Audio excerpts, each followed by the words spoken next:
Speeding. Speeding. Speeding. 5, 4, 3, 2, 1. The world is changing faster than ever.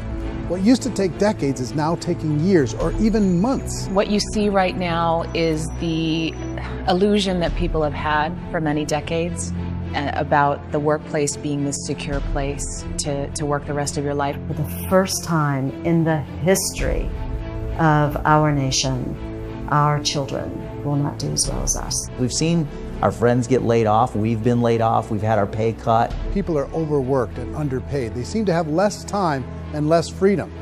They live under constant pressure. This is going to be forced. And so even if your employer loves you, they may have to cut you. There's something wrong that on Monday morning, the heart attack rate increases by 35%. Technology is accelerating, job security is declining. It just doesn't seem like the old models of making a living are as reliable as they used to be.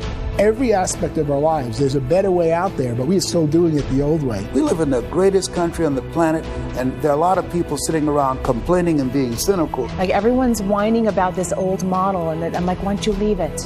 Look at all this over here. Look at all this opportunity. Since so much of our lives revolve around our work and the way we make our living, many people are thinking there just has to be a better way. The biggest challenge facing our world today is not making money, is what are we going to do with all the displaced, unemployed people? People are afraid that they're going to make the wrong decision. People are afraid of the unknown. People are afraid that maybe I don't have the skills. Hey, sports fans, industrial age is over. It's dead. It's dying. That's why going to school to get a job is an obsolete idea. A steady paycheck is an industrial age idea.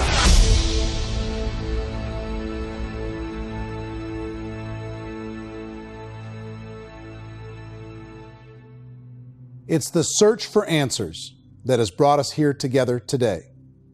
My name is Erik Worre, and for almost 30 years I've been an entrepreneur, struggling at times, but ultimately succeeding.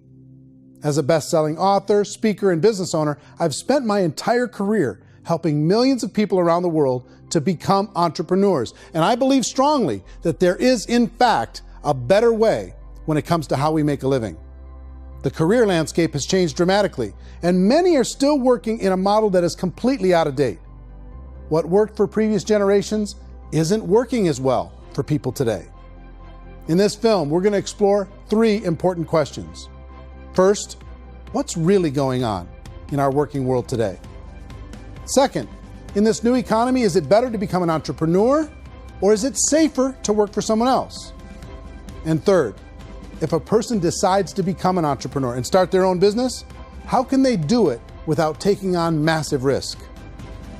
To help in this journey, I've brought together some of the greatest experts and thought leaders in the field of entrepreneurship to share the real facts with you. My intention is to give you new information that will allow you to make choices that are not limited by an old, outdated model. Let's start by understanding what's going on in our working world today.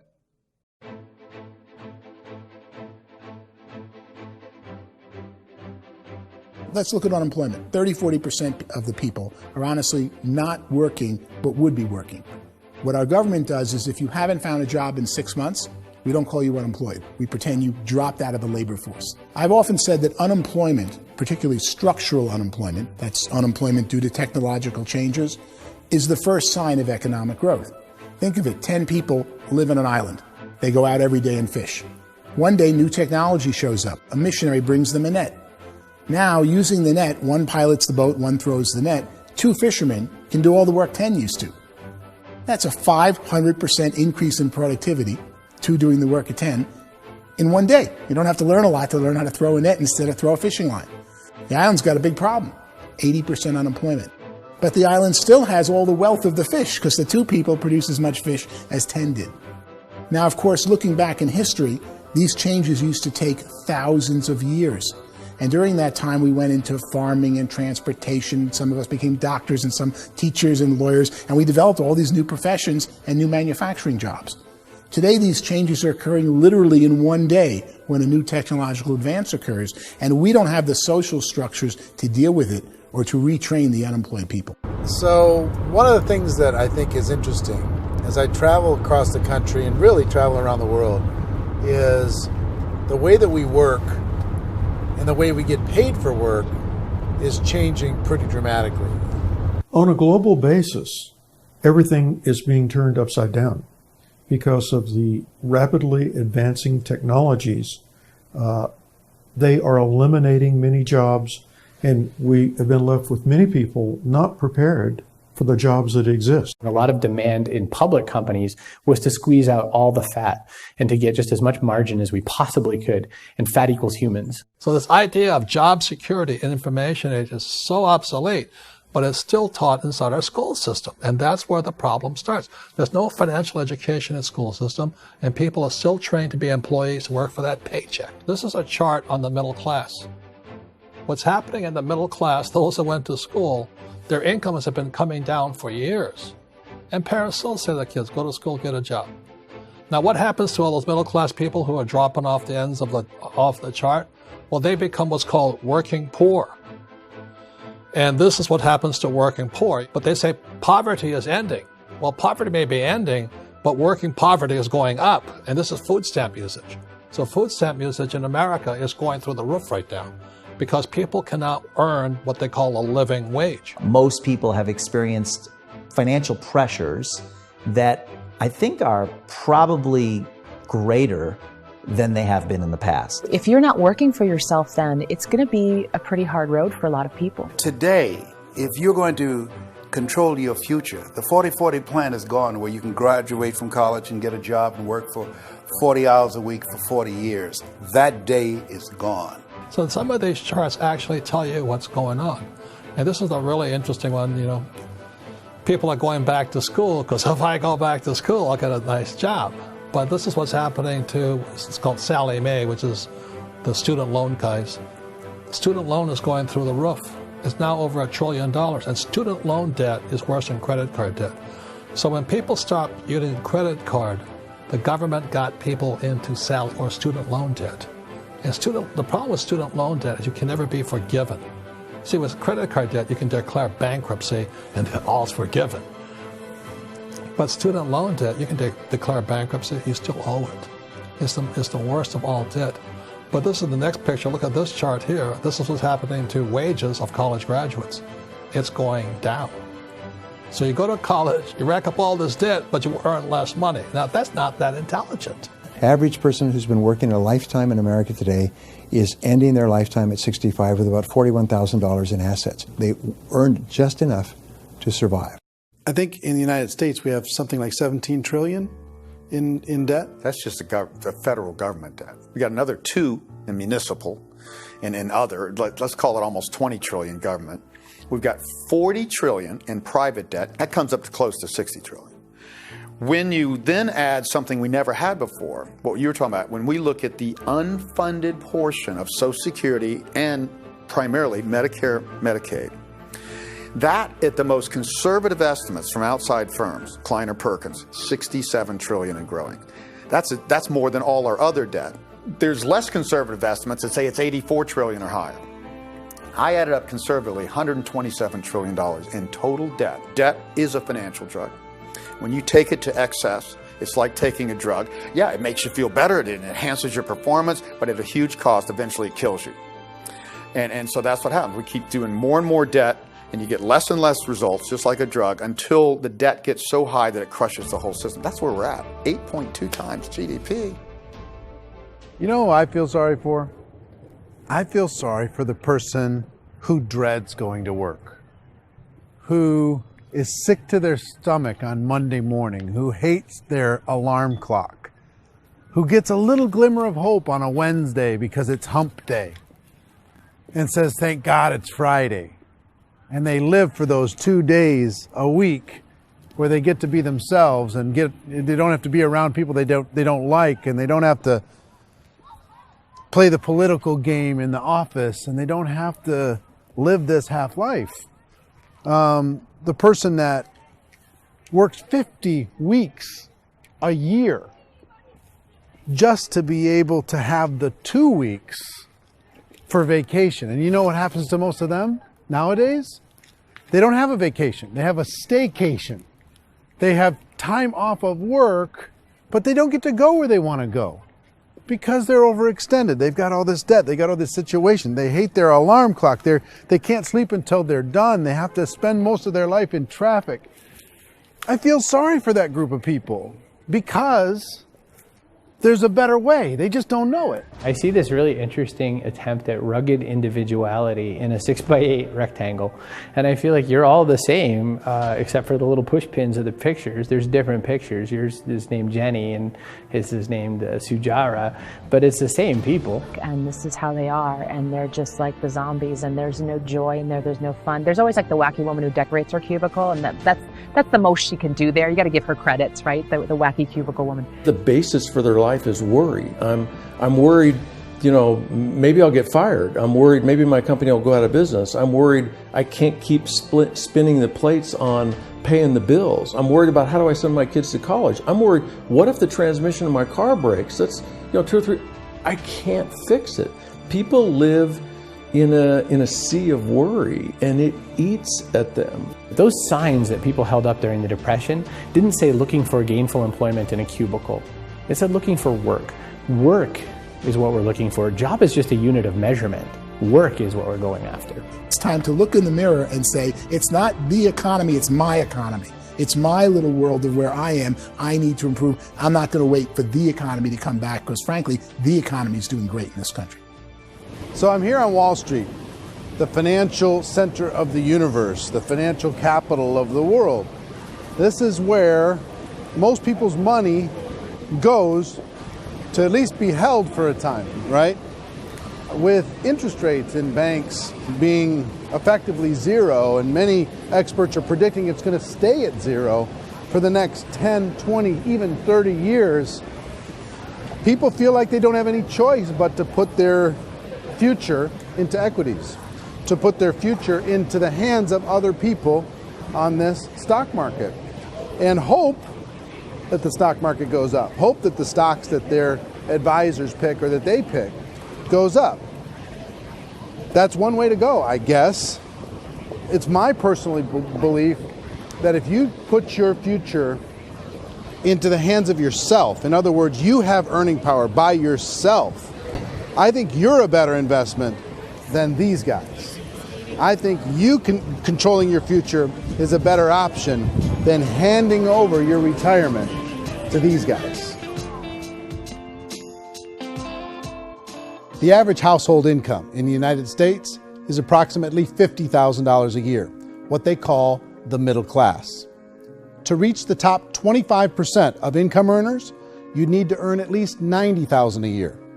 To reach the top 10% would be a household income of $140,000, the top 5%, $190,000, and to be in the top 1%, you'd need a combined household income of at least $380,000 a year.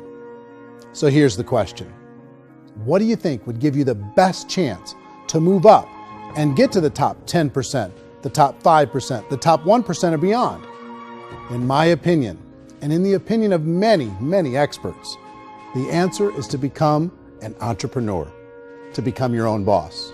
I think you have to be a business owner. I can't, the only time I ever say to someone it'd be great to be an employee is when they've already told me they've surrendered. I only tell people who are wounded spiritually that they should be an employee. And it's that feeling that you get when you pick up the backpack off the little Cub Scout and say, "Don't worry, little guy, we'll get you back to the camp."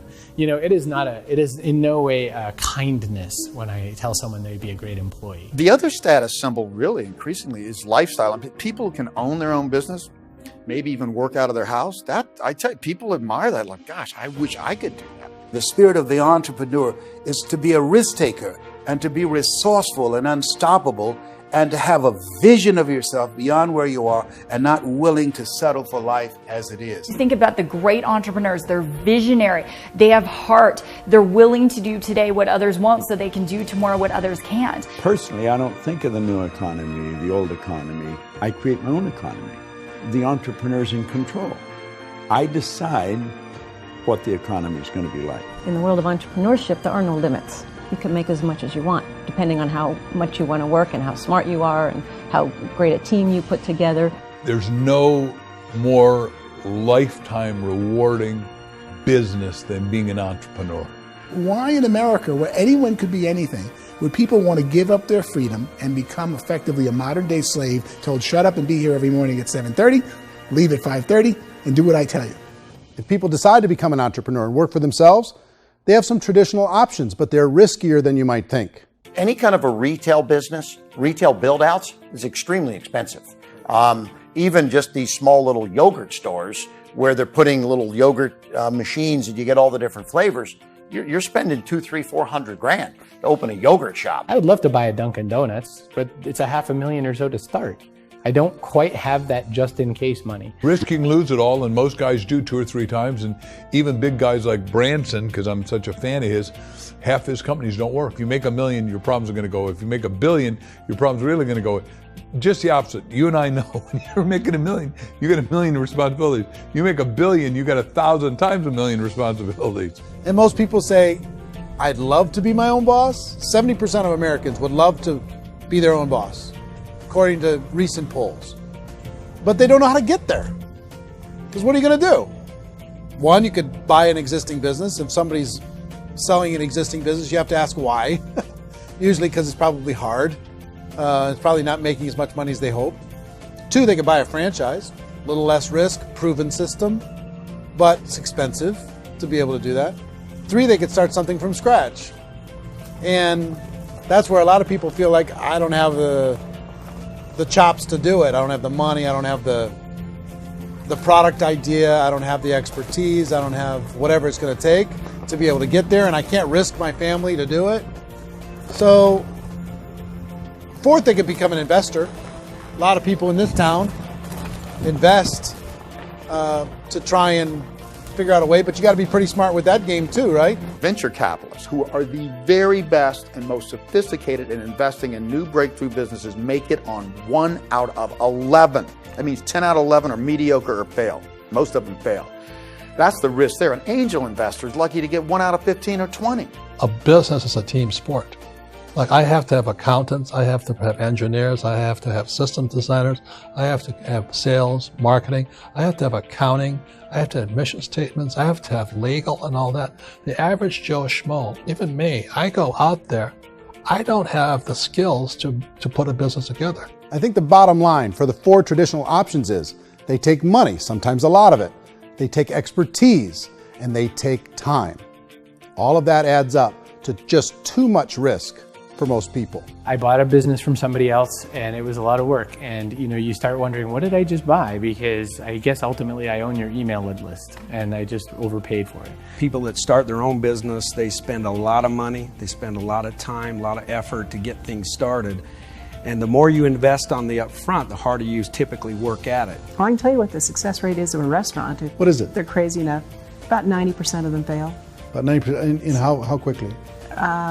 Year or less. Wow. And if we're talking non-franchise, we're talking franchise, Sure. That's totally different. Yeah. But our students aren't getting franchise restaurants.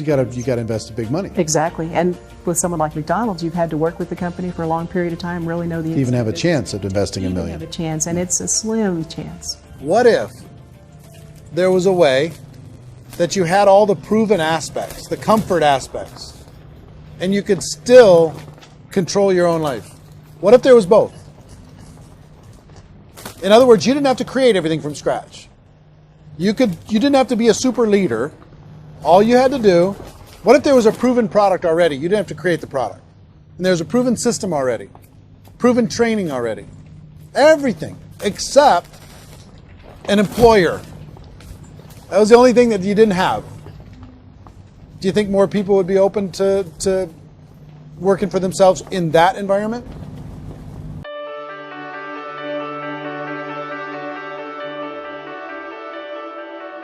In our search for a better way to make a living, we've come to the conclusion that becoming an entrepreneur is actually safer than being an employee. And through our look at the entrepreneurial options, one particular path kept coming up from expert after expert. And I think most people will find it surprising because it's certainly a non-traditional business model. That model is for people to start their own business and become an entrepreneur through the creation of a network marketing business. Some people call it direct selling because the product is being sold directly from the manufacturer to the end consumer, cutting out the middlemen. Other people call it multi-level marketing, or MLM, because there are multiple levels of commissions paid. The most common term today is network marketing, because network marketing best describes using a large group of independent distributors, independent entrepreneurs, to move a product or service more efficiently. So my friend here, Donald Trump, and I, we always write about the network marketing industry. And the reason we support the network marketing industry is because it really is a business school for entrepreneurs. Because most people come out of school looking for a paycheck. Oh, that's terrible. I went to network marketing like that. I think if it didn't exist, we should invent it. It is that good. I think direct selling is a great way to do business today. It's very easy to get into that industry, and you can be self-employed, be, in effect, an entrepreneur. When we see multi-billionaires adding network marketing companies to their portfolio of companies, that would be a clue. When we see people who are very famous authors and very famous business people endorsing the industry, that would be a clue. These network marketing companies aren't $50 million companies. They're billions and billions of dollars. They lead the stock market. They're major companies. When we're going to get it? You know, and you're going to school to work for a paycheck. But if you want to be rich, be an entrepreneur. And network marketing gives you the spirit to be an entrepreneur.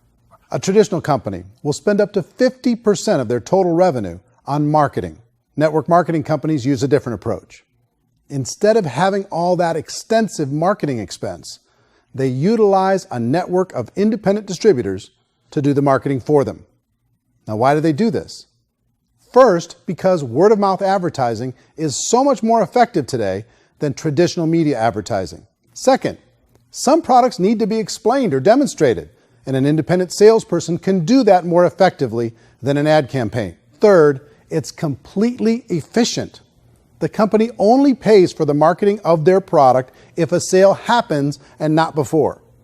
Imagine if Amazon allowed you to become an independent distributor and paid out 40% of its revenue to that distributor group.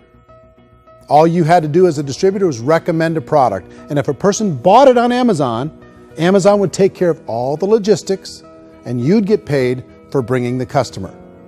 Now imagine you got paid for every purchase that customer made for the rest of their lives. Well, Amazon doesn't offer this option, but network marketing companies do.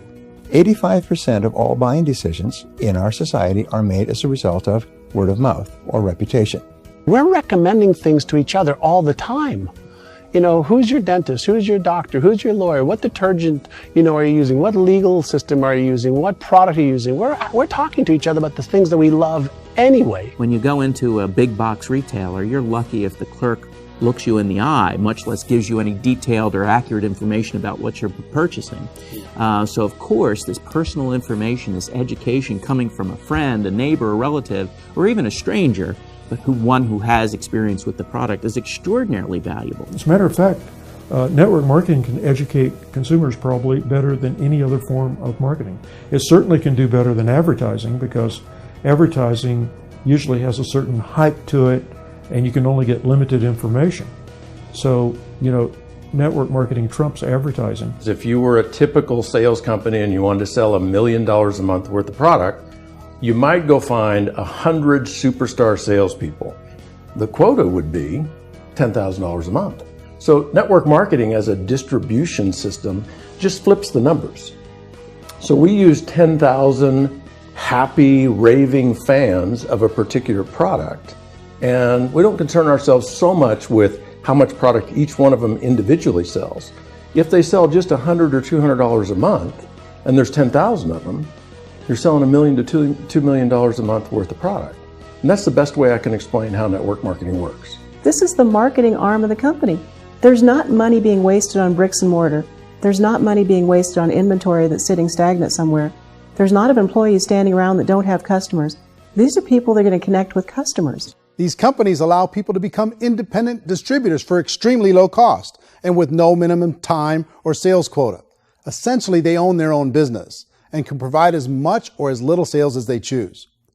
In other words, the distributor gets all the benefits of traditional business ownership without the risk. The advantage of network marketing is the ease of entry, the low risk, and the low startup cost, because almost everything else has very high risk. You can get in for a minimal investment. You're buying into a system that's already been proven, products or services that have been proven to work. The keys to network marketing is providing an opportunity for the masses to get involved, providing an opportunity for the average person who doesn't have the resources to start their own business. All of this so far is fairly straightforward, but network marketing offers another benefit, and it's this benefit that makes it so interesting for entrepreneurs. Network marketing allows a distributor to build their own network of other distributors and then compensates them on the sales created by that entire group. Direct selling is, at its base, very simple. It's the sale of a product or service to an individual on a face-to-face, one-on-one basis, just the way we're talking right now. But there's an important element as well, and that's the offering in conjunction with that sale of product, the offering of an opportunity for someone to make something of themselves. No matter what your social status is, no matter what language that you speak, I mean, look how many unbelievable people are becoming successful that speak every kind of language out there. What an awesome gift to give the world. Instead of having to work your way up in a system and prove that you could be a sales manager, they just decided everybody can be a sales manager. Everybody gets to build a sales team from day one.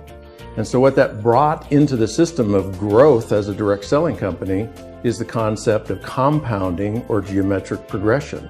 Because now you can actually grow sales force very quickly because everybody is enrolling people in their own sales force. People who are like, oh, this is weird, I'm building a sales team, or what do you think you do at a regular company? How do you think a regular company works? Network marketing is the only industry that doesn't say your past determines your future. It looks at your past and says, okay, now what can we train you to do so you can have a great future? Every other employer out there wants to exploit you for what you already know, not teach you something new. Network marketing has the potential to save the United States and the world, because it's going to teach people not to be employees, but to be entrepreneurs.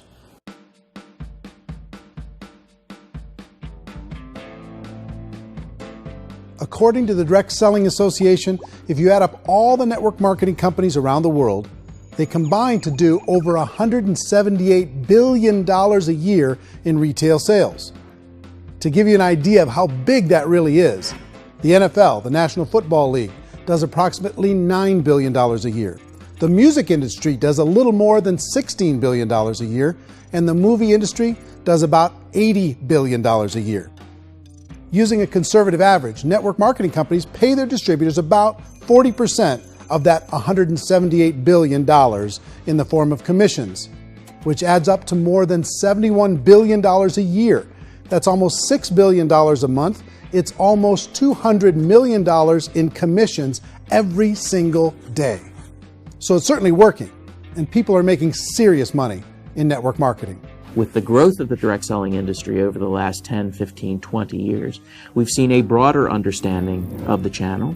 We have seen more and more people getting involved in the business, so our penetration in the marketplace has increased, and thus the understanding in the marketplace of who we are has increased. And we've seen non-direct selling companies look at the direct selling model and say, something's going on there.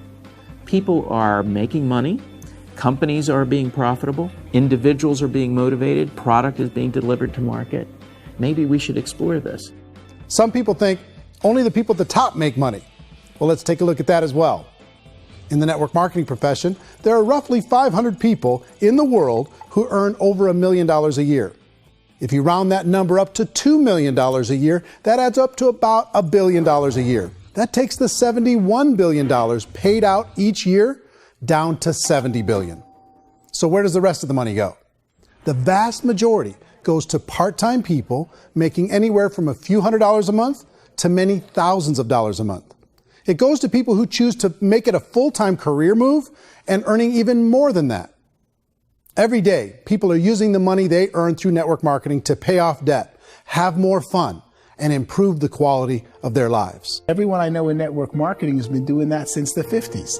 They go to work when they want to go to work. They stop working when they want to take time with their children to have a leisurely breakfast and discuss issues and driving to school. They go back to work when they get home, wherever they're working out of. The biggest thing that I've seen is people that have become much happier in their life. MLM has probably made more millionaires of more people in more countries, and I've spoken to them in 67 countries, than any other single form of business, starting from nothing. If they have a choice between working a job for the next 10 years or working a network marketing business for the next 10 years, the result of working the network marketing business will be better.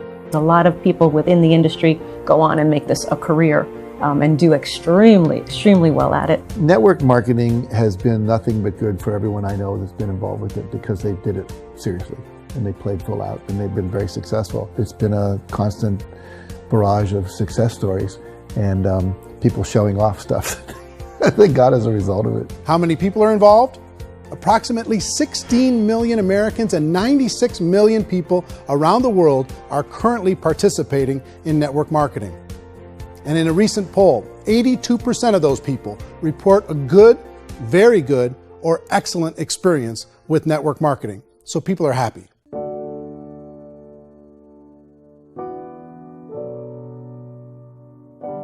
So I've taken a look at the network marketing profession and really tried to understand why so many people are confused as to the validity of this as a business. One is this pyramid shape. People get really messed up with this pyramid. Oh, it's one of those pyramid things. So I just think there are a lot of haters out there who really don't understand the industry and say, oh, it's a get-rich-quick scheme. It's a pyramid. Well, corporate America is a pyramid scheme. You know what I mean? It goes like this. You have thousands of MBAs, let's say working for Ford or General Motors or Coca-Cola. If all these MBAs, they're all trying to get to here, that's a pyramid. Only one guy's going to make it. Every 10 years, one's going to make it. Whereas you look at network marketing, it's like this. So you're here, and your job is to develop other CEOs coming up behind you. So it's an inverse pyramid. In network marketing, it's a very simple concept. If you sell product, you get paid. It is paid based on production. There is no first mover's advantage.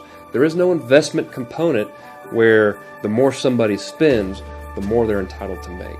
So the two are polar opposites of each other. It doesn't matter what shape the company is or the compensation plan is shaped, whether it's a circle or a pyramid or a triangle or a trapezoid, it doesn't matter. If compensation is coming primarily from recruitment, then you've got a problem.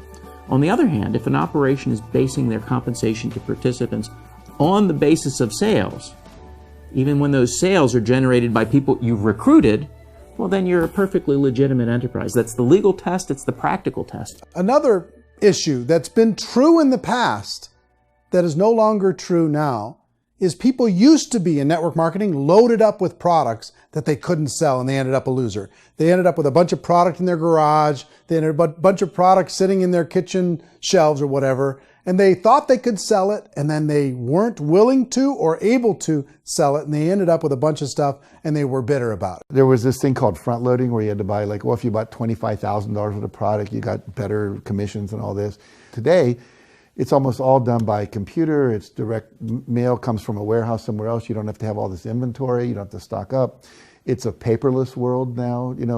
Most of it's done online. You have a back office. It really works. And the technology has changed everything. Third issue is people start talking about 99% of people in network marketing don't make any money. Well, we've talked about that over the course of this journey together. Almost $200 million a day is being paid out to network marketing distributors around the world. The naysayers, the people who say that it doesn't work, are usually the ones who just don't know how to make it work for themselves. And so they're giving you an opinion, and I tell people, don't confuse people's opinions with expertise, because opinions are free. And don't confuse sincerity with the truth, because people could be sincerely wrong. But here's the reality inside of network marketing. The vast majority of people that get involved in network marketing just become customers, and they get involved to be able to purchase product at a lower price. If you take Costco as an example, if a person goes into Costco and gets a membership to Costco so they can get a lower price on the product, We don't call that person a loser because they have a bunch of product that they walked out with a smile on their face. Yet when some people want to take a look at network marketing, they say, well, those people, they're just using the product and they aren't earning an income, so they must be a loser. They're not a loser, they're a happy customer. That's the vast majority of people that are involved in network marketing. Now, a smaller percentage of those people decide to go build a business. They earn $300 a month, $500 a month, $1,000, $2,000. That's the bulk of earnings in network marketing. And then there's the few that really decide to take it serious, really decide to build a large network, really work to make that network very, very productive. And those people make huge amounts of money and there's no cap. What I do as an outside economist, just somebody looking at this industry like any other industry I speak and say, look, what's the realities of this? 1% do incredibly well. 10% generate some additional income at pretty low risk and effort. That's not, and 90% of people roughly end up customers.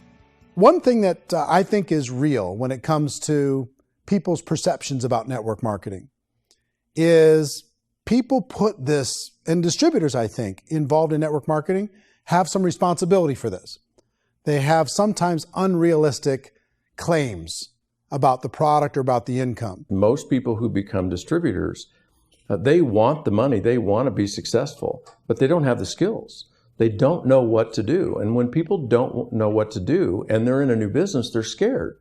And when they're scared, they panic and desperation kind of sets in. So they think everyone they talk to has to get in. So if I talk to you and you say, well, no, I don't have time to do that, they're like, no, I need you. You have to do this or I won't be successful. So I start clawing on you. I start that desperation. So then I start making claims about the product, which are not appropriate, probably not even true. Or I start saying, oh, let me show you how you can make all this money and you don't have to do anything, Erik. And so you just totally misrepresent the opportunity, and you're clingy with people because you think you need everybody to be successful, and you don't. You know, one of the messages that I try to deliver most forcefully to companies as well as salespeople in direct selling is that you don't have to overpromise. The reality is in network marketing, there's a lot of hard work involved. There's a lot of effort. You're going to have to develop yourself. It's a business like anything else. It's going to take some time, but in my opinion, it's better.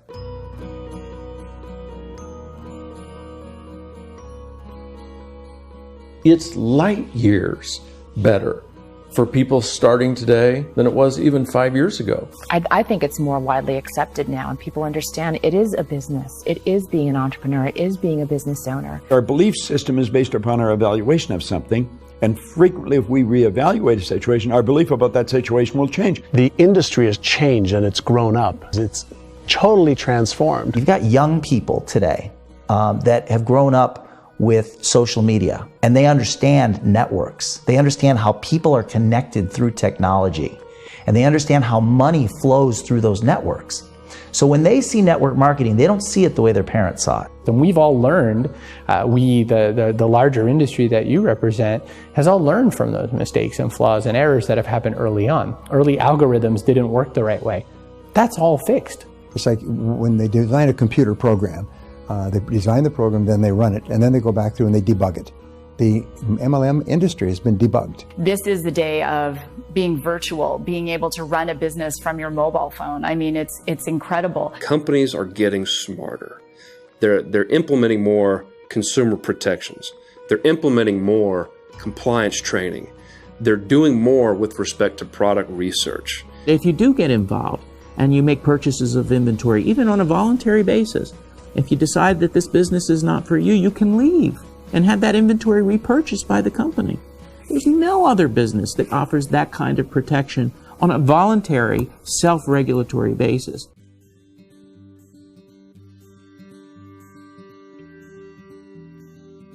If you decide to look further into a network marketing business in order to generate more cash flow for your family, I would recommend reviewing the following 4 elements.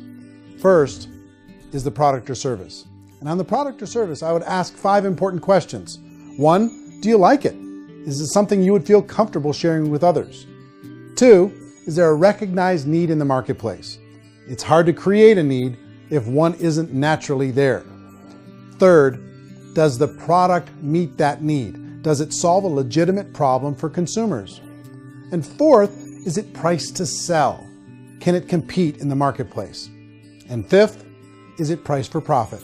Is there enough margin for the company and the distributor to be able to generate income for the long term? If you can answer the questions on the product to your satisfaction, the next element to consider is the company itself. Is it well run? Do you believe in the founders or the management team? Do you feel they have what it takes to go all the way? See, it doesn't matter how good the product is if the management can't take care of the company. Good management can change with the times. They can handle adversity. They can make good decisions. Make sure you choose a company that can serve you for a long time. The third element to consider is the compensation plan. And with that, there are 3 important things to look at. First, a brand new person needs to be able to generate some money fairly quickly. It may be an obvious reason, but you can probably imagine the ripple effect of a distributor getting involved and having even a small victory fast. That can only help with the overall success of the organization. Second, a person should be able to develop a moderate part-time income in a reasonable period of time. As they develop their network and as their sales grow, they should be able to enjoy more benefits. And third, for the people who are really serious, for those who decide to really go pro in the network marketing profession, there should be the possibility to make a serious full-time income if they work hard and are committed to developing their skills. If you're comfortable with the product, the company, and the compensation plan, the last thing you should look at is the support that will be made available to you. Does the company have a website? Does it have a solid online reporting tool? Do they have comprehensive training available? Do they host events to help you build your business? If you decide to do this, what kind of a support system can you plug into? Choosing a network marketing company is a personal decision. But evaluating the 4 elements of product, company, compensation plan, and support is a great place to start. Is the company promising that you're going to get rich quick or that you can make a lot of money without a lot of effort? That's a red flag. Is there a product that you really believe in that you think can be sold? Or are you being told by salespeople or the person who's trying to recruit you or by the company itself that don't worry about the product, all you have to do is recruit other people into the business? Red flag, warning sign. If you're hearing that, take a second or even a third look. Get to know the customers, the products, the business, have some success, and see where the opportunities might take you to move up in the organization. You want to find out how concerned are they about my education, my training, and my development? Is there a space for me to grow? Most important question. Learn everything that you can about the product. Make sure it's something that you believe in, and learn everything you can about the industry and work that system. You have to be very passionate about whatever that company is doing. I would get involved. You can always test drive anything, the product, the service, the community, and then lean into it a bit. If it feels good, then lean into it a lot. Behind me is the Lincoln Memorial. And this is a place where Martin Luther King Jr. had his famous "I Have a Dream" speech. And at that speech, he talked about his dream for equality for everyone around the world, and that's a noble dream. But I think more people need to remember what it was like when they were kids and the dream was still alive in them. Before it got beaten out of them by reality, by this paycheck, by these responsibilities, and by having to live for this job to pay the bills. I think people need to remember that, go back to that. Once they know that there's a better way, I think their future is going to be much brighter. They can live a better life.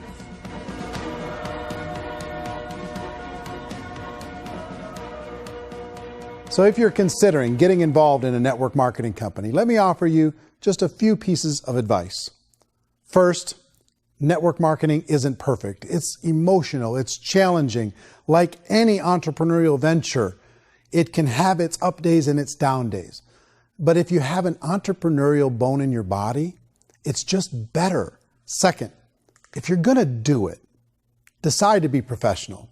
Decide to go pro. It's better to do that than just be this amateur sticking your toe in the water.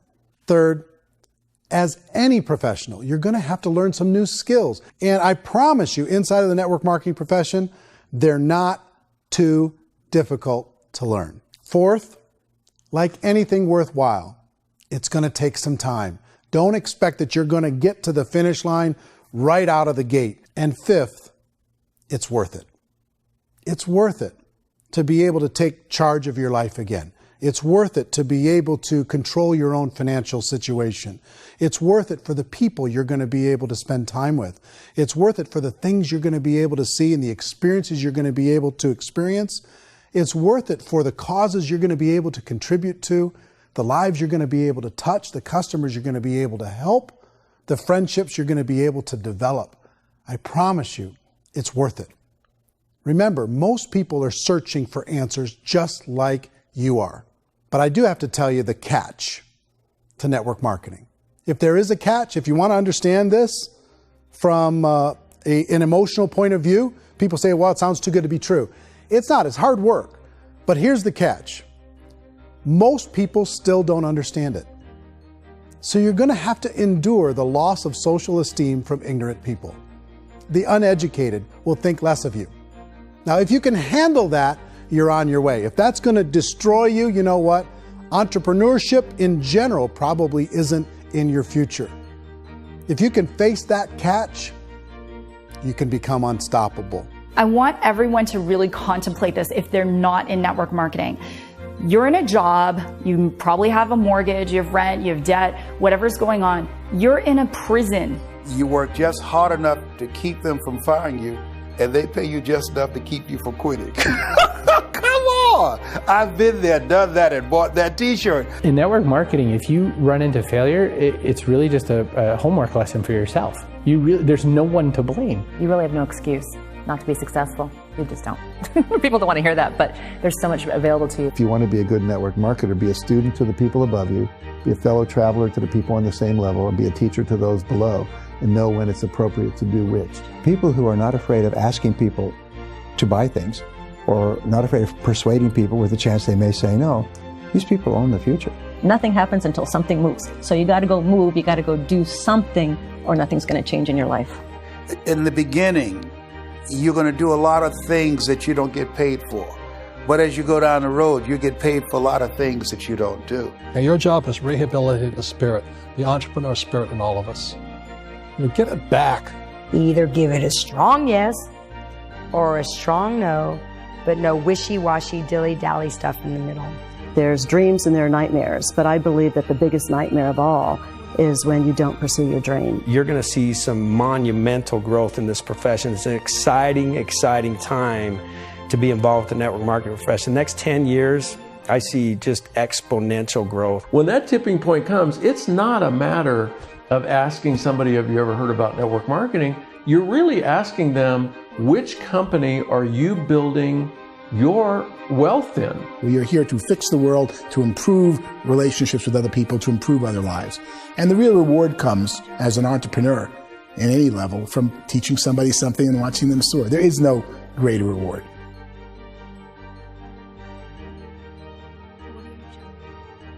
Life's too short to spend it living someone else's dream instead of your own. It's too short to spend it living at a fraction of your potential. Can being an entrepreneur be a challenge at times? Sure. But here's what you get in exchange. It can be yours. Something that you built, something that you created, something that you made happen. This balloon represents your dream. It represents entrepreneurship. My wish for all of you is that you would reach out and grab it. The choice is up to you.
mention the word scam?